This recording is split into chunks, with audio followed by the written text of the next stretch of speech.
Mi nombre es Óscar Escobar y hoy vamos a hablar sobre enfermedades fitopatógenas.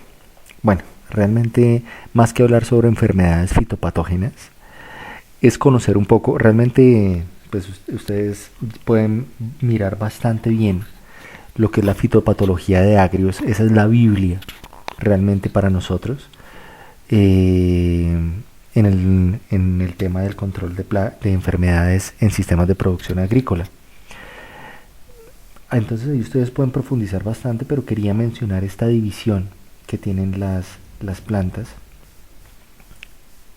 relacionada con las enfermedades fitopatógenas que las pueden afectar.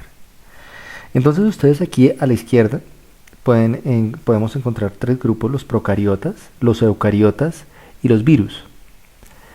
Realmente cuando nosotros hablamos de procariotas estamos hablando, recuerden por favor sus apuntes de biología de los sistemas productivos, y se darán cuenta que, recordarán más bien, que las procariotas son aquellas células o microorganismos cuyas células tienen un núcleo no diferenciado dentro del citoplasma. ¿Qué significa esto?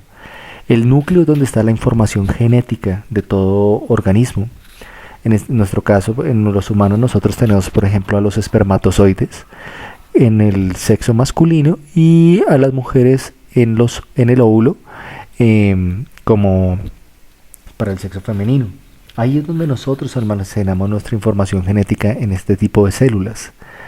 En el caso de las procariotas son organismos individuales cuyo núcleo no es definido, es decir, no hay una membrana recubriendo el núcleo, por lo tanto se conoce como el nucleolo, el sitio regado en el citoplasma, bueno, no regado, pero el nucleolo se encuentra dentro del citoplasma y ahí es donde está la información genética. El principal grupo de procariotas que generan enfermedades fitopatógenas son las bacterias para nosotros. Hay muchas: Erwinia, Pseudomonas. Erwinia, por ejemplo, es un hongo que genera pudriciones en las orquídeas, ¿sí? En el caso del plátano, por ejemplo, es el moco. Y nosotros podemos darnos cuenta fácilmente de si a una planta o en un cultivo la está afectando una enfermedad por hongo o por bacteria. Aquí está el caso de los hongos, pero ya estos son de otro grupo, porque las bacterias realmente generan un olor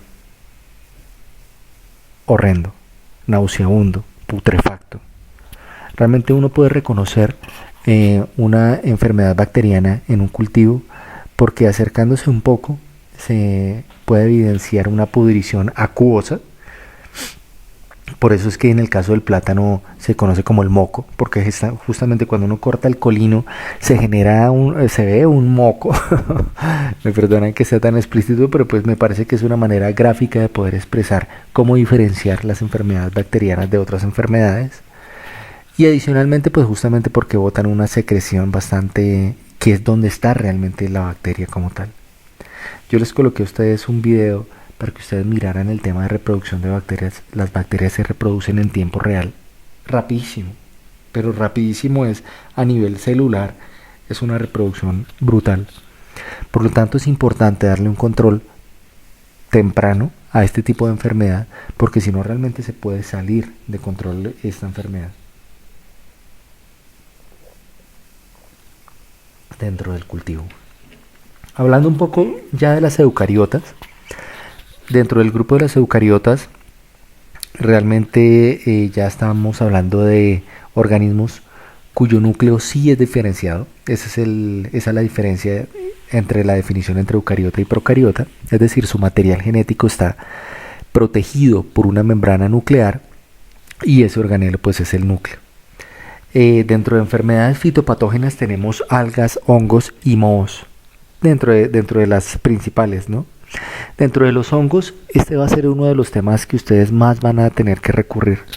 Yo diría que un gran porcentaje de enfermedades en los cultivos es proveniente de hongos y otro porcentaje de bacterias.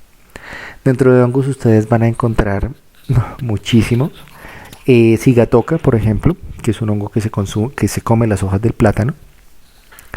En Granadilla tenemos Secadera confusarium, Entonces es la que se conoce como la secadera, que seca la granadilla. Este es un hongo del suelo.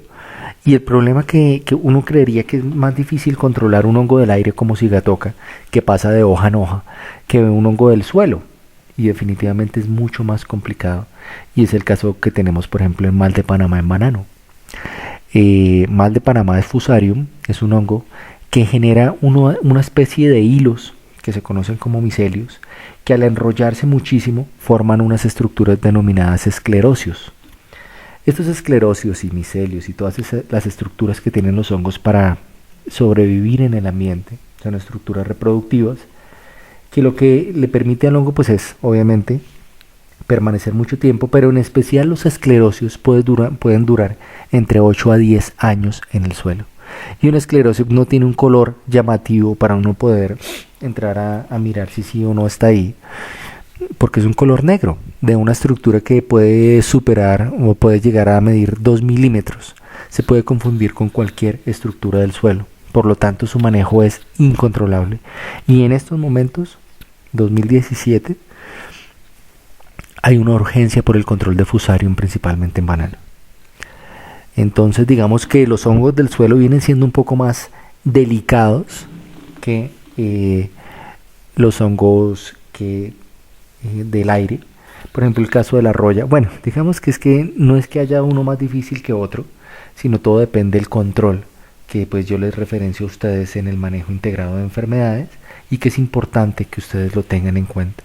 Es importante también mencionar que los hongos necesitan dos factores ambientales para su desarrollo, que es la humedad y la oscuridad.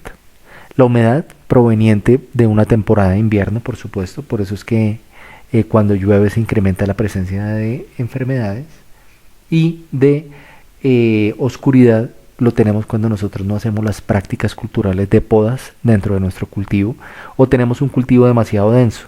Uno siempre tiene que garantizar que circule libremente el aire por dentro del cultivo para no tener presencia de enfermedades e incluso de plagas dentro del cultivo. El último grupo es el grupo de los virus. Virus, pues, los virus son unas estructuras mucho más pequeñas que los hongos y por supuesto mucho más pequeñas que las bacterias. Son prácticamente, yo diría, hebras de ADN o de ARN volando por ahí o dentro de la savia de las plantas. Y el tema es que en estos momentos retrovirales para el sistema vegetal es muy difícil conseguir un retroviral. Por lo tanto, cuando a una planta se le presenta un virus, su manejo es bastante delicado. Tenemos el caso, por ejemplo, del virus de los cítricos, de la tristeza de los cítricos, que como su nombre lo indica, es un virus que lo que hace es que hace que la planta se marchite y por eso le colocan el virus de la tristeza.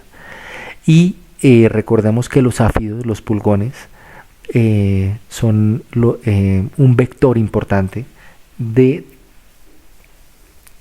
para la propagación de estos virus.